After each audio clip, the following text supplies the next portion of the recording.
Matt, as AirVenture 2013 comes to a close, we've had the opportunity to see just amazing technologies and the variety of ways in which people enrich their lives with aviation. But for many of us, our aviation world started out with an old Falcon 56 and then, of course, an OS 35. And I look at the technology now, I look at what's available, and it blows me away.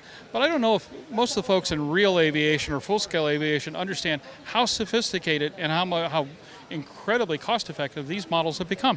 Oh, absolutely. You know, we're a company that really promotes flying model aviation. You know, we try and make the best products we can, have the best customer service, and the amount of technology recently with the advent of some of the smaller electronics have really opened up the market, both in electric flying and even flying something large like a gas or glow airplane. It's just really opened up the market to a lot of people, got a lot of people interested in model aviation who maybe never have seen it before. What you could do now for $100 or $200, I couldn't do for $1,000 20 years ago. Oh yeah, you know, even something starting as easy as a Hobby Zone Champ, which is kind of one of our starter airplanes for about 80 or 90 bucks, all the way up to basically as much as you want to spend on the hobby. You can do pretty much anything you want now. There's so many avenues, from it be helicopters, cars, boats, airplanes. It's just a wide open world for anybody who wants to experience model aviation. And again, like you mentioned, with the advent of some of the brushless electric motors, the lithium polymer batteries, performance has actually surpassed some of the glow and gas airplanes that we used to mess with when we were younger, you know, like the little Cox 049s and stuff like that. Now you can plug in a battery and everything works, and you can go have fun with the hobby. You basically come home, plug it in, go get a sandwich, come back, and you start flying.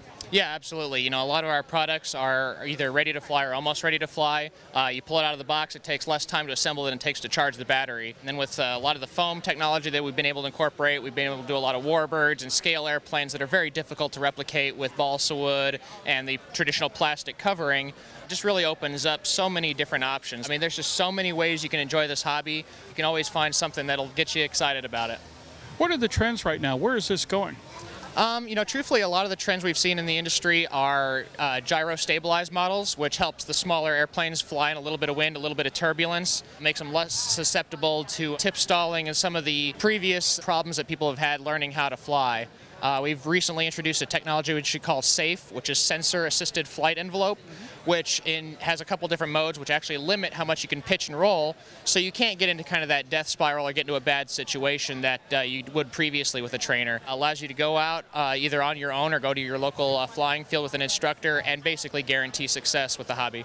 If you had to forecast where this hobby would be 10 years from now? It's only going to get better. I mean, this is a perfect time to get into the hobby. There's so many different things, and the technology is getting smaller and more inexpensive. Like I said, with the gyro stabilized stuff, it's allowing more complicated airplanes to fly easier for people. We had a model of a GB, which is a notoriously tricky airplane to handle with a gyro stabilization system. It makes it fly like a traditional sport airplane, which just allows a lot of people to have fun with their favorite type of airplane. You know, they can fly anything from a warbird like a Mustang to something like a Champ or a Cub, and it just, there's so many different things that's going on in the hobby. It's kind of hard to see what it'll be in 10 years, but I'm really excited to see where it's going. How's your reception been here at Oshkosh?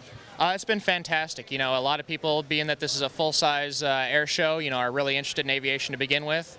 We have a lot of full-size pilots that are modelers as well who come and see what we have. So it's been a really well-received response. We've been at the show probably 6 or 7 years now, and it's just getting better every year.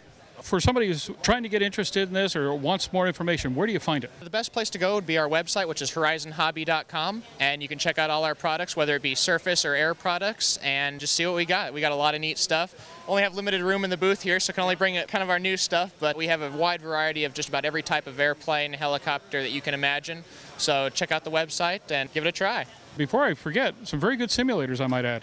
Absolutely. We have our Phoenix RC simulator, which is a perfect way to get started. I always say, you know, one crash on the simulator is basically paid for the price of an airplane. Allows you to try multiple different types of airplanes, whether it be aerobatic or scale. Allows you to try helicopters, float planes, you name it, you can try it without risking a full-size model. Allows you to fly it in the wintertime, you know, again, keep your skills honed throughout the winter and try different aspects that you may not have tried before. I'm glad to see it here, because if there are folks out here who cannot quite yet get into the full-scale stuff, this is a great place to start. It only whets the appetite, and sooner or later, we're going to get them. Absolutely, absolutely. I mean, just the whole aviation community in general is just a great place to be in, whether it be models or full-size, and we're just glad to be a part of it. Very good. Thank you. You bet.